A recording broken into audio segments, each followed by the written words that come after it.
ناظرین، حال ہی میں میری ملاقات میری ایک سہیلی سے ہوئی تو ہم سب اسی بارے میں گفتگو کرنے لگے کہ آخر 10 محرم الحرام کی رات کو شام غریبہ کی مجلس میں کس بات کی تعلیم دی جاتی ہے۔ تو اس نے مجھے اپنی آپ بیتی سنائی۔ اس نے کہا کہ ایسی ہی باتیں میرے ذہن میں بھی گردش کرتی تھیں، میں بھی حقائق کو جاننا چاہتی تھی۔ تو چنانچہ میری ہمسائے جو کہ اہل تشیع فرقے سے تھی، میں نے اسے کہا کہ اس بار مجھے بھی اپنے ہمراہ 10 محرم الحرام کو شام غریبہ کی مجلس میں لے جانا۔ وہ رضامند ہو گئی اور 10 محرم کی رات میں اس کے ساتھ امام بارگاہ پہنچی۔ ہم مرکزی دروازے سے داخل ہوئے۔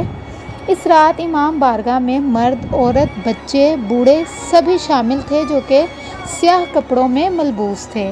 تو جب تمام حضرات امام بارگاہ اکٹھے ہو گئے تو تمام بتیاں بجھا دی گئیں۔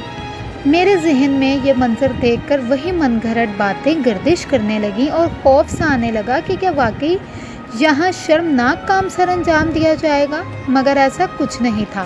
جب ساری بتیاں بجھا دی گئیں تو صرف ایک بتی اسٹیج پہ جل رہی تھی اور اسی دوران ایک ذاکر وہاں نمودار ہوئے جو کہ سیاہ کپڑوں میں ملبوس تھے۔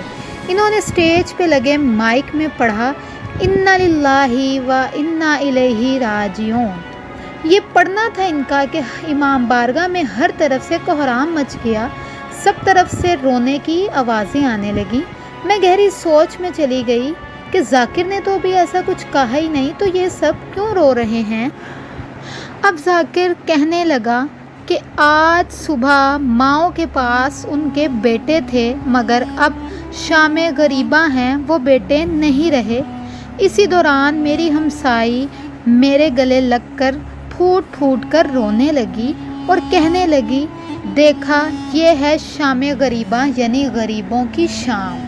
تو ناظرین، یہ تھی شام غریبہ یعنی غریبوں کی شام۔ اس شام کو وحشت کی شام بھی کہا جاتا ہے، تو لہٰذا یہ تمام باتیں کہنا غلط ہے کہ شیعہ حضرات اس رات کو کوئی شرمناک کام انجام دیتے ہیں۔